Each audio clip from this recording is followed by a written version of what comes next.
लीजिए सुनिए आचार्य चतुर्सेन शास्त्री के लिखे उपन्यास बगुला के पंख का भाग 66 मेरी यानी समीर गोस्वामी की आवाज में।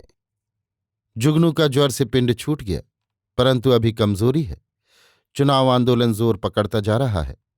विद्यासागर का सुझाव है कि अब वो अपने घर चले, तभी सब बातों का सुभीता हो सकता है। बहुत सलाह मशविरा करना है। चुनाव की तिथि निकट आती जा रही है, लेकिन जुगनू कोई जवाब नहीं देता है।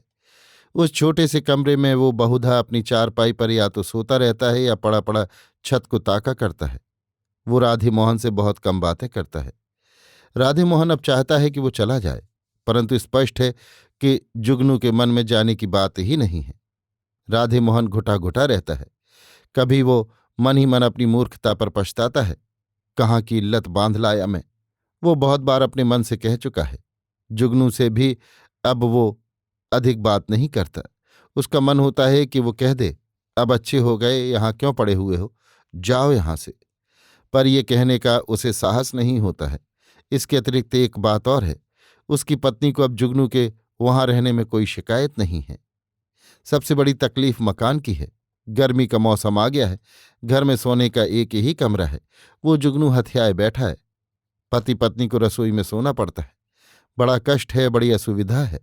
गर्मी बढ़ती जा रही है, असुविधा भी बढ़ती जाती है, परंतु गोमती को कोई शिकायत नहीं है। वो जुगनू की सभी जरूरतें यत्न से पूरी करती है। उकताहट या ऊब उसकी किसी चेष्टा में प्रकट नहीं है। राधे मोहन चाहता है कि उसकी स्त्री अब उससे इस बात पर लड़े, कलह करे कि क्यों नहीं जुगनू को घर से निकालते। ये बात जुगनू सुने और स्वयं चलता बने, पर उसकी स्त्री को तो जैसे कोई शिकायत ही नहीं है। क्यों साहब, क्या बात है? वो अब उससे कहीं अधिक जुगनू की आवश्यकताओं का ख्याल रखती है, परंतु क्यों? ये प्रश्न राधे मोहन जैसे मूर्ख के मन में भी दिन में 10-20 बार उठते उठते अब तो प्रतिक्षण उठता रहता है। वो बहुत बारीकी से दोनों की नजरों को भांपता है, पर नतीजा कुछ नहीं हाथ आता। जुगनू न कभी गोमती से बात करता है, न गोमती उसके सामने कभी जुगनू के पास फटकती है, न उससे बात करती है। उसका आधा घूंघट बेशक उड़ गया है, परंतु हर वक्त तो वो घर में रहता नहीं है। स्कूल जाता है, ट्यूशन पर जाता है और भी काम काज करता है। कभी कभी जुगनू भी उसे एक लंबे ट्रिप पर भेज देता है। बड़ी विचित्र बात है कि वो चाहे जितनी देर में घर आए, गोमती कभी उससे जवाब तलब नहीं करती। उसे ऐसा प्रतीत होता है कि वो अब उसकी कभी प्रतीक्षा भी नहीं करती। उसे अब कुछ ऐसा भी प्रतीत होता है कि वो पहले की अपेक्षा कुछ बुद्धिमान हो गया है। वो समझता है कि जो बातें दूसरे लोग नहीं समझ सकते वो उन बातों को भी समझता है, मगर उसके समझने का नतीजा कुछ नहीं है। विद्यासागर आता है, डॉक्टर खन्ना आते हैं और भी कांग्रेस कर्मी आते हैं, पर ये सब उसी समय आते हैं जब राधे मोहन घर पर होता है। जब वो घर पर नहीं होता तो गोमती और जुगनू दोनों अकेले ही घर में रहते हैं। एक बीमार है, दूसरी पर्दा नशीन औरत है। दोनों घर से बाहर नहीं जा सकते हैं।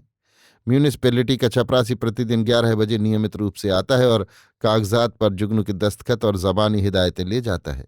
कभी कभार सेक्रेटरी आते हैं। कई बार वे कह चुके हैं कि वे कब यहां से अपने डेरे पर जा रहे हैं, पर जुगनू कोई सीधा जवाब नहीं देता है।